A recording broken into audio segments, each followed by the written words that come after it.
Hi everyone, I'm Paul Hemlin. Welcome to episode 11 of The Golf Show.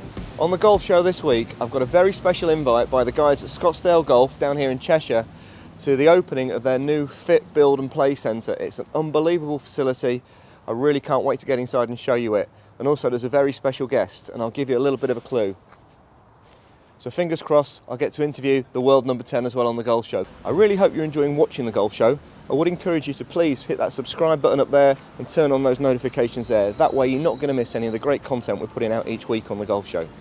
Okay, enough from me. Let's get on with The Golf Show. Above us only sky, ahead of us golfing heaven. Check this out.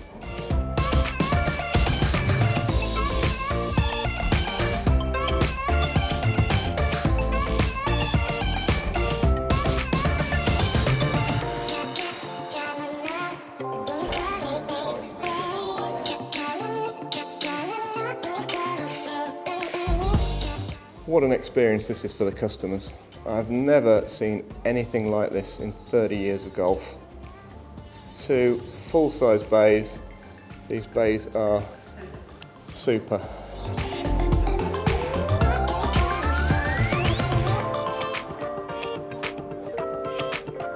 Oh my word. Take a look at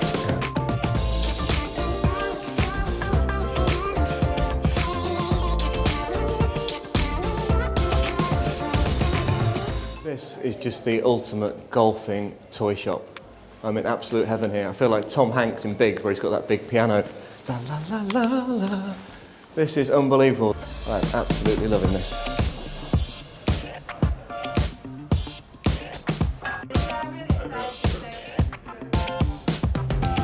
Now, one of the PXG clubs here has just caught my eye.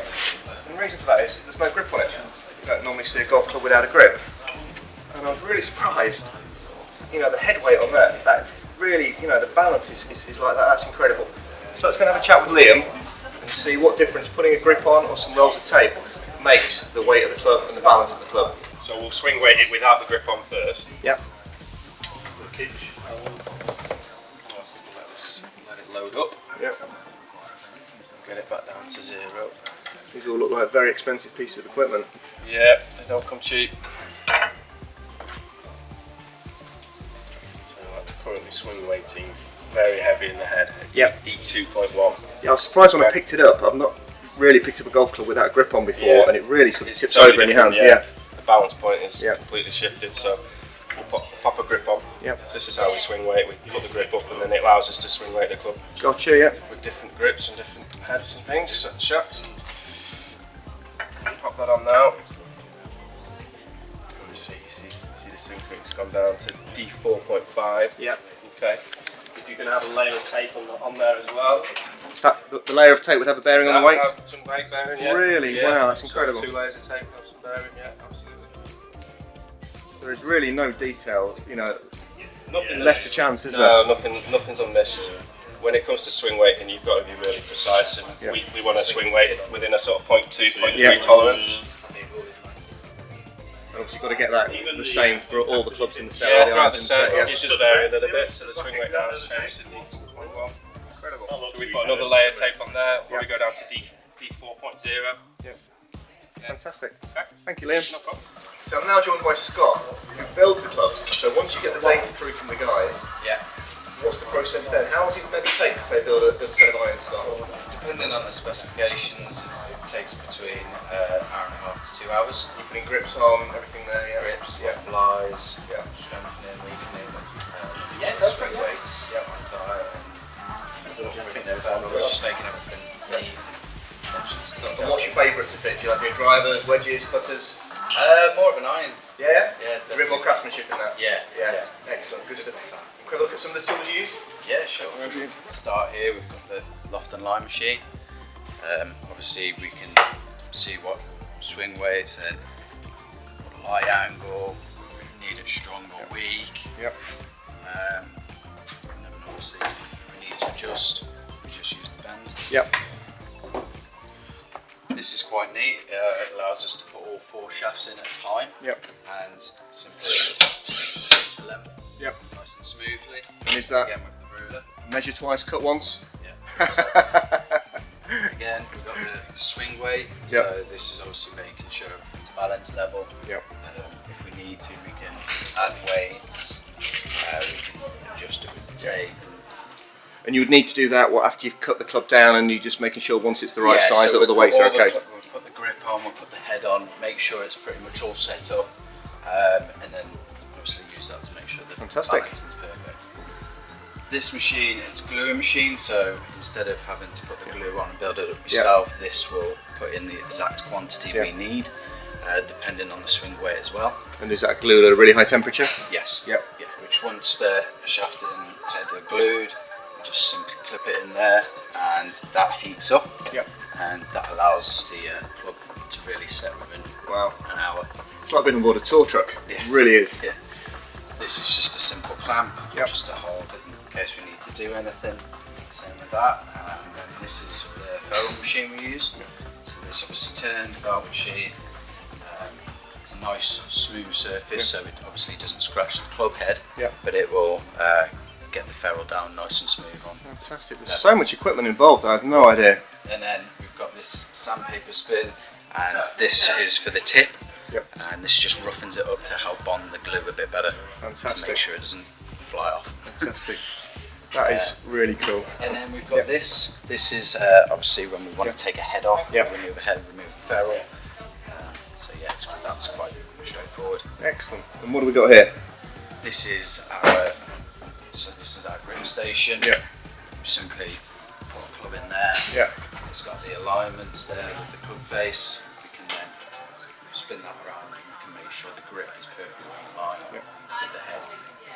And have you had to do any training with specific brands? Like I play PXG, and I know PXG historically have only allowed PXG fitters and PXG builders to build their clubs. You got to do some training with the specific brands. So Adam had to obviously go into the different club manufacturers and make sure that the way we do it is up to standards, and obviously with all these makes here, they've agreed that we are okay. Fantastic. Doing it. Brilliant. So that was really interesting insight. Thank you very much for your time. Okay. Okay, so I'm very lucky. I'm behind the scenes where the guys do the fitting. Let's check out some of these drawers whilst there's nobody around. Oh my word! Look at this. If my wife is watching, this could be Christmas, darling. Look at these. Oh, wow, look at these Muras. Absolutely stunning. Look at that, the baby blade. Wow, that is a 3-iron. Put in the comments now where you think I would hit the ball on that club face. Wow.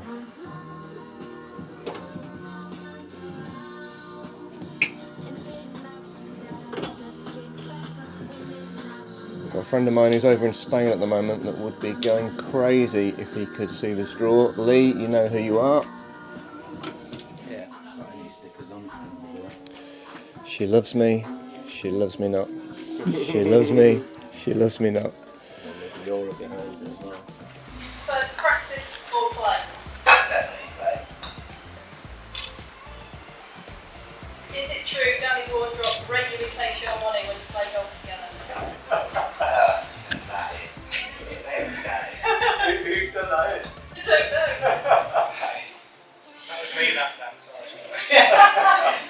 Yes. He hasn't answered. He beats me once.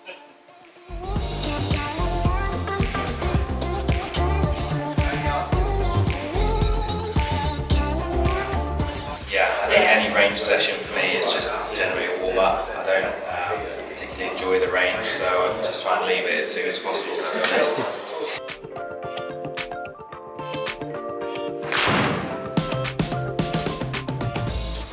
That's been a huge help for me. I was using the TrackMan for a little bit of time.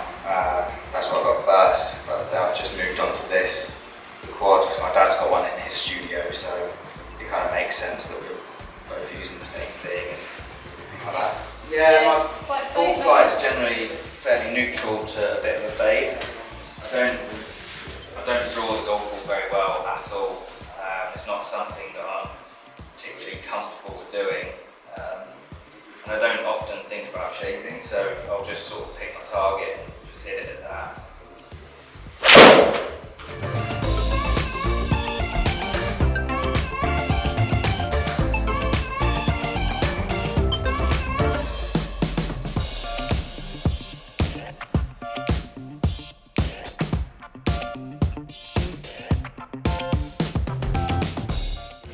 Talk about this one here, where Tyrell had 0 degree side angle. That was one club where he went down the shaft and did a knockdown shot. So it's interesting just to see how those numbers compare. 0 side angle. Really showing how to change the flight of the ball and change the yardage. When you're at home and you're just chilling out, what's your go-to chill out clothes? Is it the hoodie from Wentworth or the red cardigan from the Arnold Palmer? Neither. I can't wear the red cardigan out of after the getting the trophy. And are we going to see the red cardigan under a green jacket soon? We'd love to. I think the Masters hasn't been too kind to me. I'm just happy making the weekend there. Yeah. We believe. Right.